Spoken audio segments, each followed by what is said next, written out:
ভালো করে খেয়াল করেন, যারা নবীর আদর্শ মানে না তারা জাহান্নামে যাবে না। খবরদার বুঝেন ভালো করে। নবী বলছেন যারা আমার বিরোধিতা করে তারা আমাকে মানে না।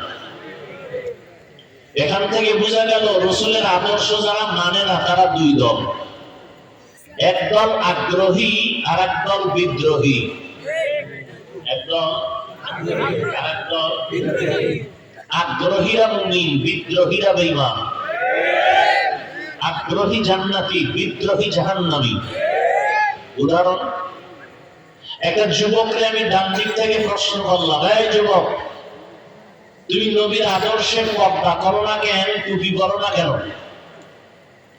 যুবক জবাব দিল, ভাই নবীর আদর্শে টুপি পরা দরকার, চেষ্টা করি পারি না, একটু দোয়া কইরেন। বিদ্রোহী না আগ্রহী? মুমিন।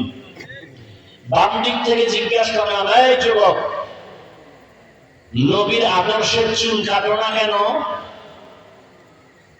নবীর আদর্শে পোশাক পরো না কেন? সাথে সাথে আমাকে বললো, না পড়লে অসুবিধা কি? এরকম নাই কেউ? আবার পর্দা না পড়লে অসুবিধা কি? পোশাকের মধ্যেই কি ইসলাম? টুপির মধ্যেই কি ইসলাম? দাড়ির মধ্যেই কি ইসলাম? পর্দার মধ্যেই কি ইসলাম? প্রশ্ন আমাকে করো কেন? মদিনাওয়ালাকে করো। ও মদিনাওয়ালা, তোমার মহব্বতের টুপির মধ্যেই কি ইসলাম? তোমার মহব্বতের আদর্শের দাড়ির মধ্যে কি ইসলাম? তোমার আদর্শের পোশাকের মধ্যে কি ইসলাম? প্রত্যেকটা প্রশ্ন। তাহলে ইসলাম কই? টুপির মধ্যে নাই, প্রশ্ন। দাড়ির মধ্যে নাই, প্রশ্ন। পোশাকে নাই, প্রশ্ন। ইসলাম কই? চাপার মধ্যে, চাপাবাজির মধ্যে ইসলাম। ইসলাম কই? তাহলে যে প্রশ্ন জবাব দেওয়ার আগে বললো, না পড়লে অসুবিধা কি? আগ্রহী না বিদ্রোহী? বেঈমান। বলেন, বিদ্রোহী বেঈমান, আগ্রহী মুমিন। কথা ছোট কিন্তু ওজন বিশাল ওজন। একটা জাহান্নামী একটা জান্নাতি। ভাই তুমি দাঁড়িয়ে রাখো না কেন? হুজুর দরকার, চেষ্টা করি পারি না, দোয়া চাই। আগ্রহী। আর একজনে বলে দাঁড়িয়ে না রাখলে অসুবিধা কি? বিদ্রোহী বেঈমান।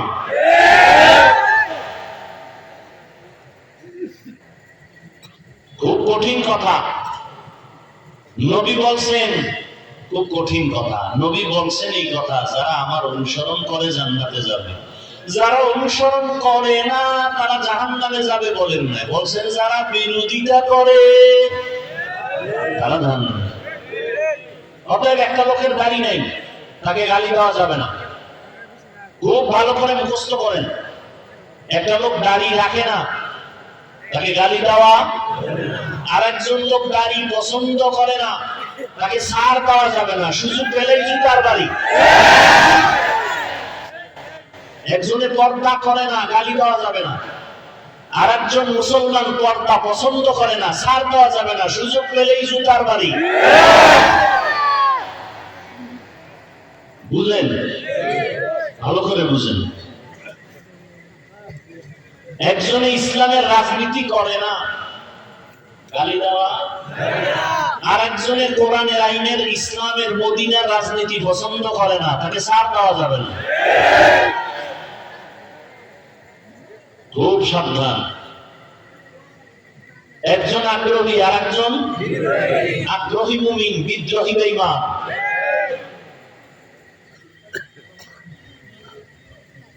জান্নাত পাওয়া এত সোজা? জান্নাত পাওয়া যদি সহজ হইতো তাহলে আমার নবীর তো কোনো গুনাহ নাই, সেই রাসূল সারা রাত নামাজে কাঁদলেন কেন? জান্নাত পাওয়া যদি সহজ হইতো, জান্নাতের টিকিট হাতে পাইয়া 10 জন সাহাবা আবু বকর, ওমর, ওসমান, আলী সহ জিন্দেগি ভর কাঁদলেন কেন?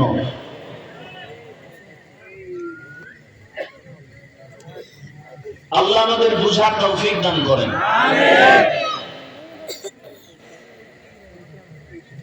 তাহলে যারা নবীর আদর্শ মানে না তারা কয় দল?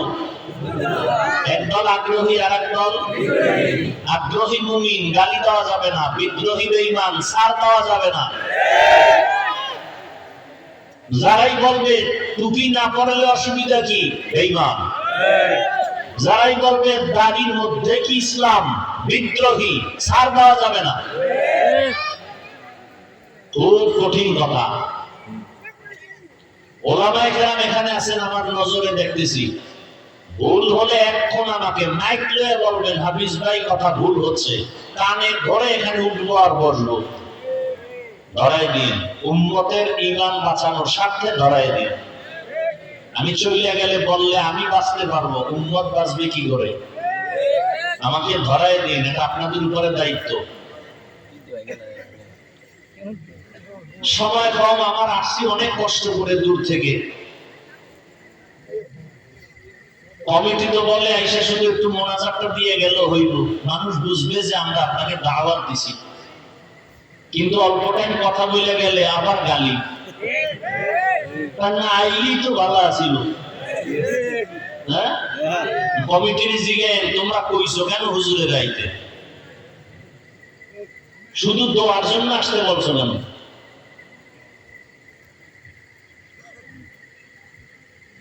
আল্লাহ দেখেন কত দয়ালু। আমি মাঝে মাঝে বলি না, বান্দা চাইলে কিছুই হয় না, আল্লাহ চাইলে সব হয়। কালকের আবহাওয়া আর আজকের আবহাওয়া, বান্দা চাইলে কিছুই হয় না, আল্লাহ চাইলে। নমরুদ নামের বান্দা চাইলেও ইব্রাহিমকে দুনিয়াতে আসতে দিবে না।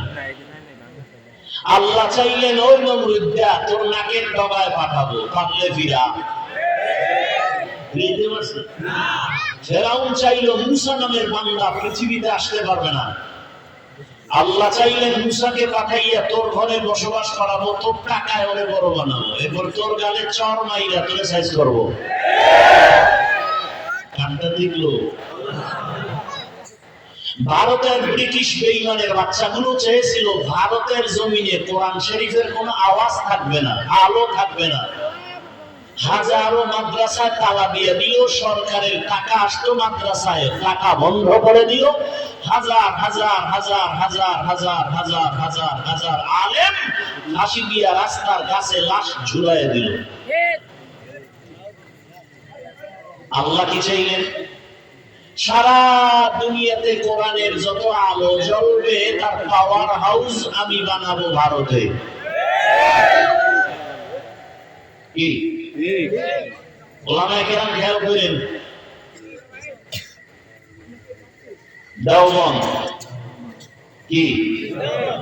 আচ্ছা, আপনারা শিক্ষিত মানুষ সবাই, মিশরে একটা আরবি বিশ্ববিদ্যালয় আছে, নাম বলেন তো? এই আল আজহার বিশ্ববিদ্যালয় এমন একটা আরবি বিশ্ববিদ্যালয়, পৃথিবীর এক ইতিহাস।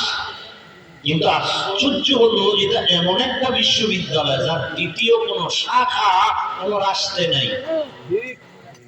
যার দ্বিতীয় কোন শাখা, যারা বুঝেন জবাব দেন, পৃথিবীর আর কোথাও। কিন্তু দেওবন্দ এমন একটা আরবি বিশ্ববিদ্যালয় যার শাখা নাই বলতে কোন রাষ্ট্র নেই। কি শুধু তাই না, সত্য কথা মানেন আর না মানেন বাঘের মতো একটু সমর্থন দিয়ে।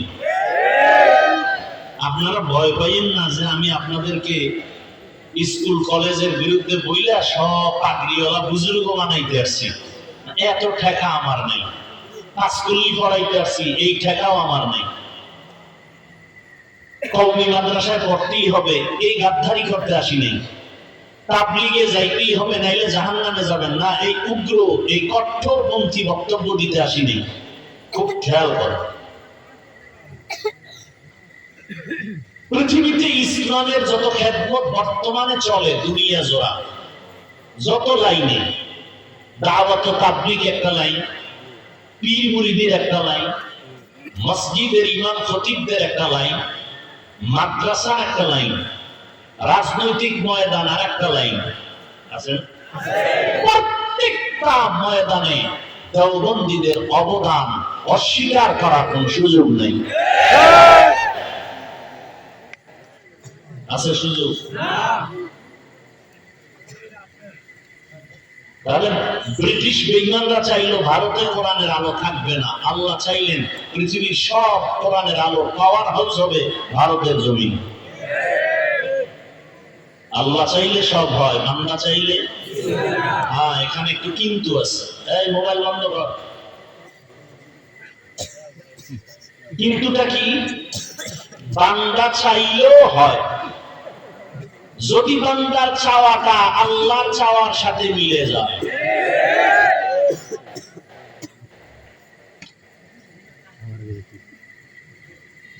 আমি তো নিশ্চিত আজকে প্রোগ্রাম এখানে হবে না, কালকে ওখানে এসে কলাপাড়া প্রোগ্রাম হয় নাই, কষ্ট করে আবার চলে গেলাম।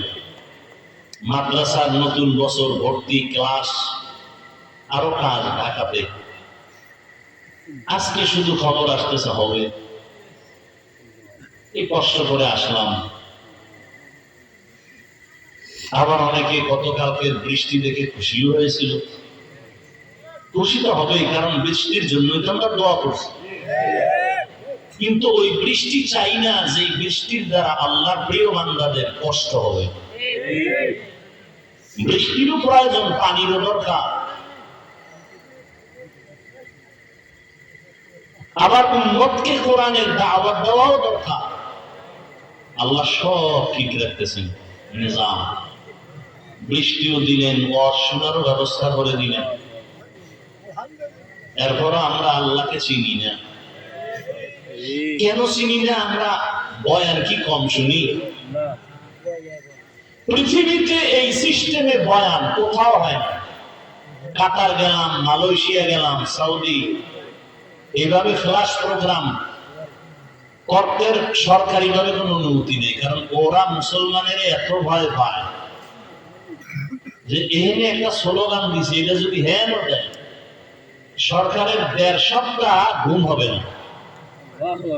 ওই দেশের সরকারে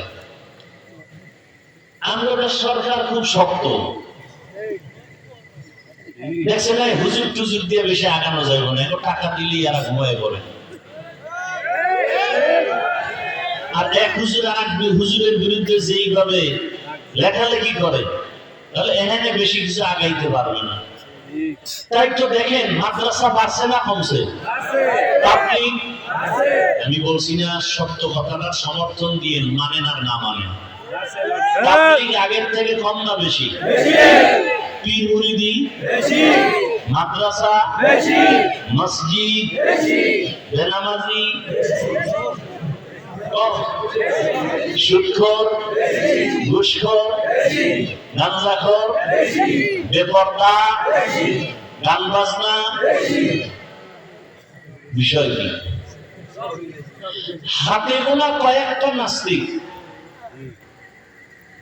আমরা শুধু টুপি মাথায় দিয়ে দাঁড়িয়ে রেখে নামাজ যারা পড়ি, খালি এরা যদি একটা সাইরাতের বাস লইয়া বাংলাদেশে নামি রাস্তায়, তাহলে নাস্তিক গুলো এই বাতিলকে দমন করতে ঘড়ি ধরা 1 ঘন্টা লাগে না। এত মাদ্রাসা, মসজিদ, তাবলীগ, পীর মুরিদি, আলেম ওলামা থাকার পরেও গুটি কয়েক নাস্তিক বেঈমানের কাছে আমরা দুর্বল কেন? এর অনেক কারণের এক কারণ, আমাদের ভেতরে একতাবদ্ধতা নেই। আমি এখানে বয়ান করব কোরআন হাদিসের, আল্লাহর বান্দাদেরকে রাসূলের আদর্শের বয়ান শোনাবো।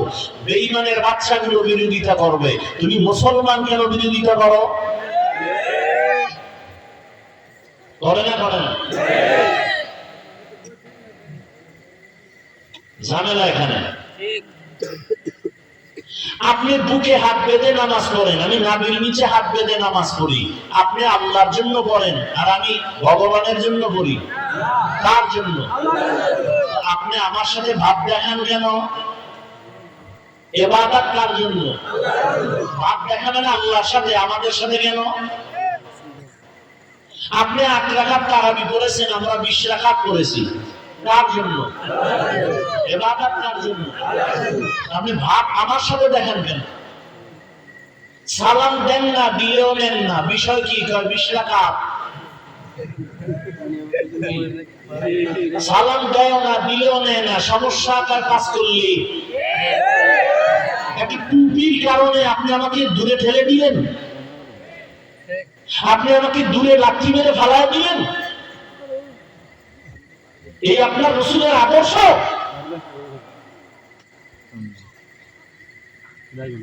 কি আশ্চর্য!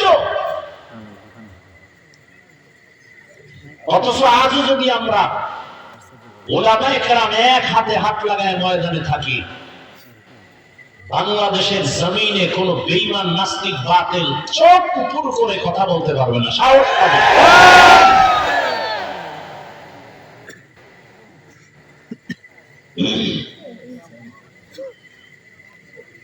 আল্লাহ আমাদের সবাইকে হেদায়েত দান করুন। হ্যাঁ, তো একটা বললাম আমাদের অনৈক্য, মিল নেই। কি মিল আছে? আমি মাঝে মাঝে বলি আগে ঝগড়া ছিল ইসলাম নিয়া, ধর্ম নিয়া, দূরত্ব ছিল, তর্ক বিতর্ক ছিল মসজিদের বাইরে, এখন এটা একটু উন্নত হয়ে ঢুকছে ভিতরে, মসজিদের ভিতরে না, ভিতরে ঢুকে গেছে। আপনি জোরে আমিন বলবেন, আমি আস্তে বলি, সমস্যাটা কি? আপনি হাদিস পড়ে পড়তেছেন, আমিও হাদিস অনুযায়ী আমল করতেছি, আমরা মাযহাব অনুযায়ী করি। আপনি মাযহাব মানেন ঠিক, কিন্তু এটা প্রকাশ করেন না। আমি আবু হানিফাকে মানি, আপনি আরেকজনকে মানেন। আপনি মানেন না, এটা একটা মিথ্যা কথা। আপনি তো মানেন। যদি বলেন আমি বুখারী মানি, বুখারী কি আল্লাহ পাঠাইছে? মুহাম্মদ ইবনে ইসমাইল বুখারী তিনি লেখছেন না? কি আশ্চর্য কথা! তিনিও তো একজন মুজতাহিদ ইমাম। আপনি যদি বলেন আমি মুসলিম শরীফ মানি, তো মুসলিম শরীফ হাদিসের কিতাবটা একজন লেখছে না? তো আপনি তো ইমাম মুসলিমকে মানেন, আপনি ইমাম বুখারীকে মানেন, আপনি মানেন না কেন বলেন? কালিমাতু হাক্কিন উরিদা বিহাল বাতিল, কথা ভালো মতলব খারাপ। কার মাযহাব মানি না? আপনি বুখারী মানেন কেন? মুসলিম শরীফ মানেন কেন? তাফসীর মানেন কেন? তাফসীর তো মানুষে লেখছে, তাফসীরে কুরতুবী, তাফসীরে জালালাইন, ফাতহুর রহমান, মারিফুল কোরআন, ইবনে কাসির মানুষে লেখছে না? ফেরেশতারা লেখছে? ওলামায়ে কেরাম বলেন ফেরেশতারা লেখছে? মানুষে লেখছে। কেন বলেন আমি কোন ব্যক্তি মানি না?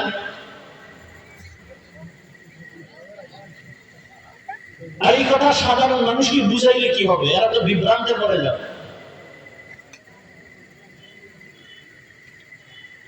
ইবাদত করেন আল্লাহর জন্য, আপনি জোরে আমিন বলেন, কোনো দ্বন্দ্ব নাই, আল্লাহর জন্য আপনি করেন। আমি আজকে বলি আল্লাহর জন্য করি, কিন্তু দূরত্ব হবে কেন?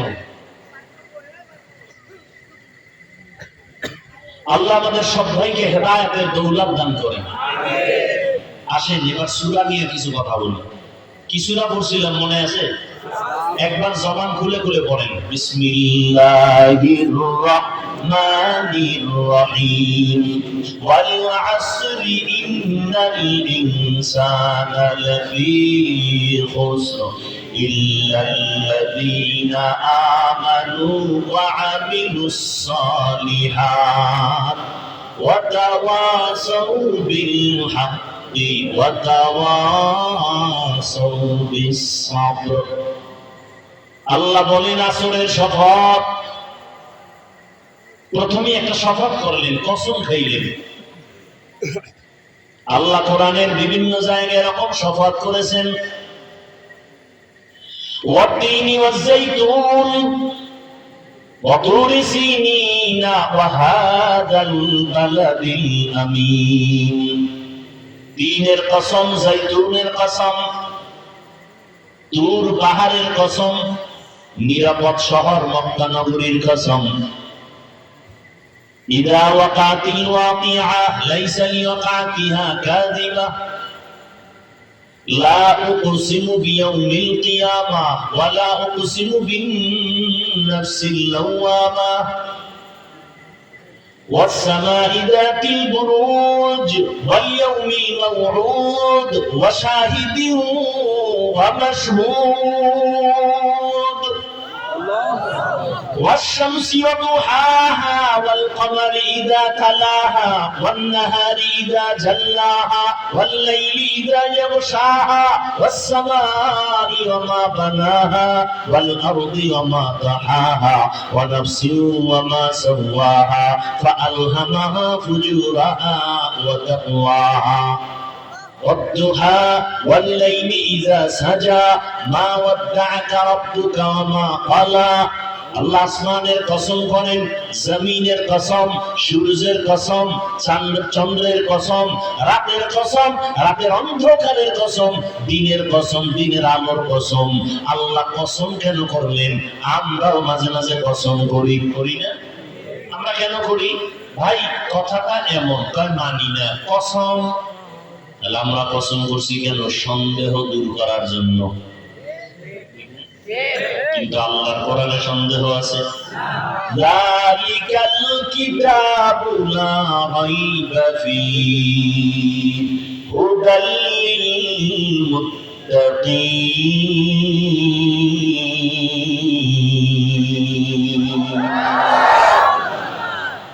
এটা এমন একটা কিতাব যার মধ্যে কোনো ভুল সন্দেহ নাই।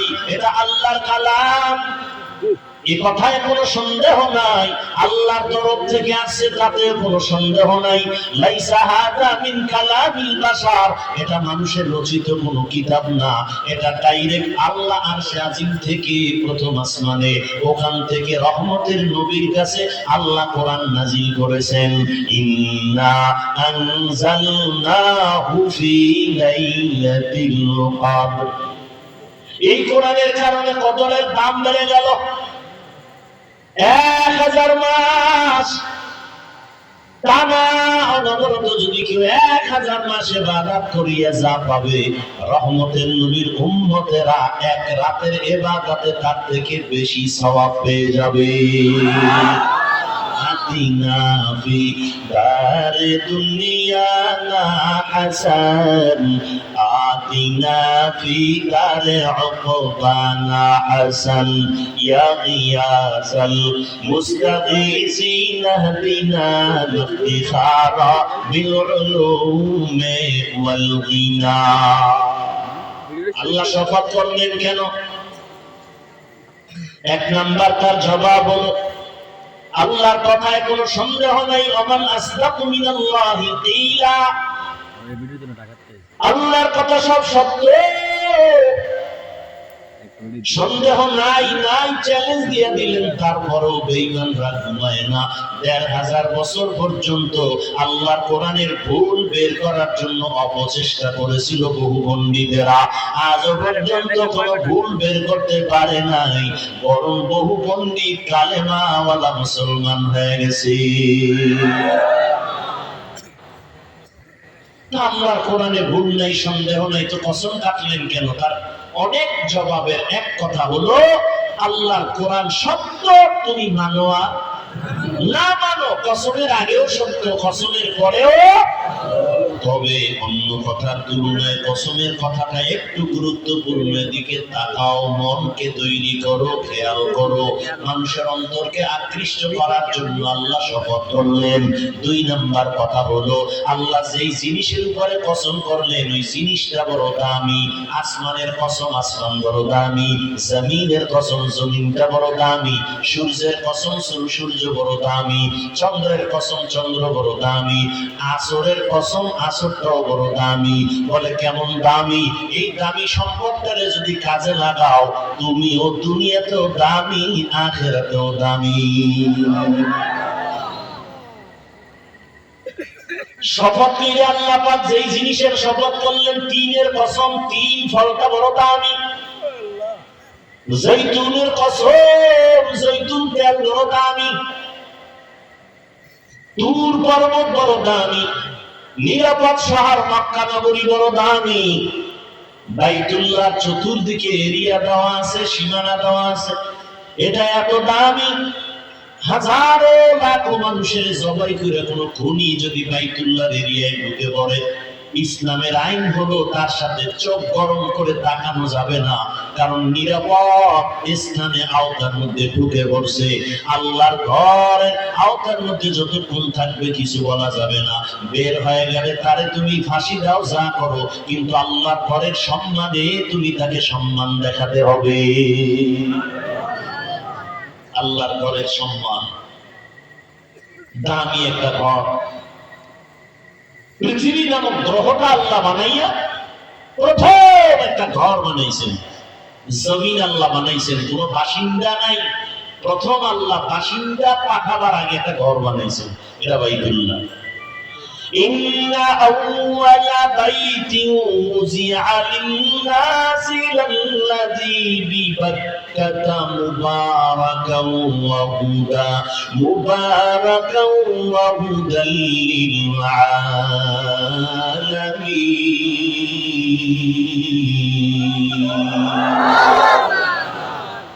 এমন একটা ঘর আল্লাহ বানাইছেন যে ঘরটা দিয়ে তাকায় থাকবেন, কিছু বলবেন না, চুপ করে তাকায় থাকবেন, অনবরত সওয়াব। আর আসতে বলবেন আল্লাহ কি আসতে বললে শুনেন না? কি আপনাদের বিশ্বাস কি আল্লাহ আসতে বললেও জোরে বলার দরকার কি? এই যুক্তি দিয়ে মাগরিবের নামাজে দাঁড়াইবেন, প্রথম 3 রাকাতের 2 রাকাতে সূরা আসতে না জোরে যুক্তি দিবেন, আল্লাহ তো আসতে বললেও শুনে, তো আজকের মাগরিবের 2 রাকাতের কেরাত আসতে হবে, জোরে হবে না। চলবে চালাকি? আল্লাহর গোলামির বেলায় কোনো চালাকি নাই, তোমার যুক্তি চলবে না। যুক্তি দিয়া পৃথিবী আল্লাহর প্রিয় এক ইবাদত গুজার ইবলিস জাহান্নামী হয়ে গেল। যুক্তি দিয়া এই জমিনে বেশ্যা তাসলিমা জাহান্নামী হয়ে গেল, মুরতাদ হয়ে গেল। যুক্তি দিয়া আল্লাহ হওয়া যায় না, নাস্তিক হওয়া যায়, বেঈমান হওয়া যায়। আল্লাহর ইবাদত আর গোলামির সামনে কোনো যুক্তি চলে না, কোনো যুক্তি চলবে না। বুঝে আসুক আর না আসুক, মেনে নাও, এর নাম গোলামি। আল্লাহ শপথ করলেন, আসরের শপথ, আসর বড় দামি এক সম্পদ। এরপরে যে কথাগুলো বলবেন এই কথাগুলো বড় দামি। আল্লাহ কি বলেন? ইন্নাল ইনসানা লাফি খুসর। দেখেন খেয়াল করে, কসম খাইছেন, কথাটা মজবুত হয়েছে না? কি আবার তাকিদ দিছেন ইন্না, আবার তাকিদ দিছেন লাফি, লাম তাকিদ দিয়া কি কয়? সব মানুষ জাহান্নামী। আল ইনসান আলিফ লামে ইস্তিগরাকি, সব মানুষ জাহান্নামী, একটা ফর্দ এর থেকে বাদ নাই। ছোট বড়, ধনী গরিব, আলেম গায়রে আলেম, আমেরিকার লন্ডন, লেবানন, সব দুনিয়ার মানুষগুলো জাহান্নামী, জাহান্নামী, জাহান্নামী। কসম খাইয়া কয়, বিশ্বাস না করে উপায় নাই। একটা কসম খাইয়া সিল লাগায় দিলেন, আবার ইন্না বলে আরেকটা তাকিদ দিলেন, আবার লাফি লাম তাকিদ দিয়ে আরা মজবুত করে বলেন, সব মানুষগুলো জাহান্নামী। ঘোষণা কার? সত্য? সন্দেহ করা যাবে? কসম খাইয়া দিয়েছে, 2টা তাকিদ দিছে, এরপর সন্দেহ করা যাবে? তাহলে আর ওয়াজ শুনে লাভ কি? আল্লাহ কসম খাইয়া সব মানুষ জাহান্নামে যাবে। আল আসর ইন্নাল ইনসানা লাফি খুসর। আল্লাহর ওয়াদা সত্য, কসম খাইয়া বলছে। আর নামাজ রোজা করে লাভ কি? আল্লাহ কয়, এই বোকা, কথা তো এখনো সামনে বাকি আছে। কথা শেষ? হ্যাঁ, ভালো করে বুঝেন। আল্লাহ বলেন সব মানুষগুলো জাহান্নামে যাবে, ইল্লা, কিন্তু নামের ব্রেক লাগায় দিয়েছেন, সাবধান, কিন্তু নামের ব্রেক লাগানো আছে। সব মানুষগুলো জাহান্নামে যাবে, কিন্তু 4 গুণওয়ালা মানুষ জাহান্নামে যাবে না। 4 গুণওয়ালারা বিনা হিসাবে জান্নাতি। কিন্তু আছে না নাই? ওদিকে আমগো নবী খুব দয়াময়, খুব দয়াময়। নবী কি কয়? ওই যে হাদিস শুনাইল, সব উম্মতরা জান্নাতি। আল্লাহ আগে ঢুকাইছে জাহান্নামে, ওখানটা বাইর করছে, 4টে গুণওয়ালারা বাইর। নবী সবকিছু জান্নাতে ঢুকাইছে। কুল্লু উম্মতি ইয়াদখুলুনাল জান্নাতা ইল্লা মান আবা, সব উম্মত জান্নাতে ঢুকো। এরপর এই খাড়া খাড়া খাড়া খাড়া, তোর দাড়ি নেই কেন, টুপি নেই কেন, নামাজ নাই কেন, তুই বের হ। যারা আমারে মানবি না তারা জান্নাতে পিডা ছাড়া ঢুকতে পারবি না। ওগো নবীর উম্মতেরা,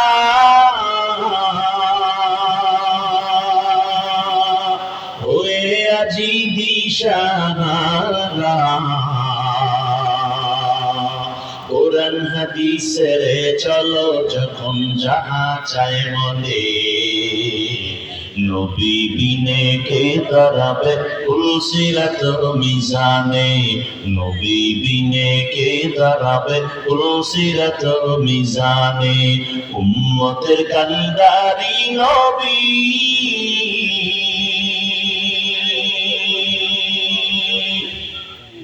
কাঁদেছেন উম্মতের লাগি, এখনো কাঁদেন নবীজি শুয়ে মদিনার পানে, নবী বিনে কে দাঁড়াবে পুলসিরাত মিজানে, নবী বিনে কে দাঁড়াবে পুলসিরাত মিজানে। জান্নাতে যাইতে চান তো ইনশাআল্লাহ? নবীর বিরোধিতা কইরা না নবীর আদর্শ নই না? এর এলাকার মুসলমান যুবক, ও পর্দার আড়ালের আম্মা জানেরা, বৃদ্ধ বাবাজিরা, জীবনটার কোনো দাম নাই, দুনিয়া নামক গ্রহে তার কোনো দাম নাই। قال النبي صلى الله عليه وآله وسلم الدنيا خلقت لكم وأنكم خلقتم للآخرة। পয়গম্বর বলেন, এই উম্মতের দল, দুনিয়াটা তোর গোলামি করার জন্য বানাইছেন, আর আল্লাহ তোমাকে আল্লাহর গোলামির জন্য বানাইছেন। টাকা পয়সা বাড়ি গাড়ি এগুলো আমার গোলাম না? সব আমাদের গোলাম। আমরা কার গোলাম? অতএব দুনিয়া তুমি খুঁজবা না, দুনিয়া তোমারে আমারে খুঁজবে। টাকার পেছনে তুমি ঘুরবা না, টাকা তোমার আমার পেছনে ঘুরবে। সব দুনিয়া সব আমারে খুঁজবি, আর আমি আমার আল্লাহকে খুঁজবো। আমরা মুন্ড হয়ে গেছি, আমরা দুনিয়া খুঁজি, আল্লাহ আনবো খুঁজে তোরা কইরে। ফজরে ডাক দিলাম আসসালাতু খায়রুম মিনান নাওম, কয় এখন সময় নাই। যোহরে আল্লাহ ডাক দিলেন হাইয়া আলাস সালাহ, কয় ব্যস্ত। আসরে আল্লাহ ডাক দিলেন হাইয়া আলাল ফালাহ, কয় এখন আমি বড় ব্যস্ত। আল্লাহ কয় তোরে ডাইকে ডাইকে পাই না, আমি তোরে কত মায়া করি জানোনি। ও বান্দা, এখন আর আমি আরশে আজিমের আমার আসিনে না, আসনে নাই। আমি আল্লাহ, জমিন ঠান্ডা, আসমান ঠান্ডা হয়ে গেছে, মানুষ এখন ঘুমায় গেছে, নদীর মাছও ঠান্ডা, ওই জঙ্গলের প্রাণীরাও ঘুমায়, গাছের ডালের পাখিরাও ঘুমায়। আমি মাওলার কোনো ঘুম নাই, লা তাখুযুহু সিনাতুন ওয়ালা নাওম, আমার কোনো ঘুম নাই, কোনো তন্দ্রাও নাই। আমি তোর মহব্বতে এখন প্রথম আসমানে হাজির।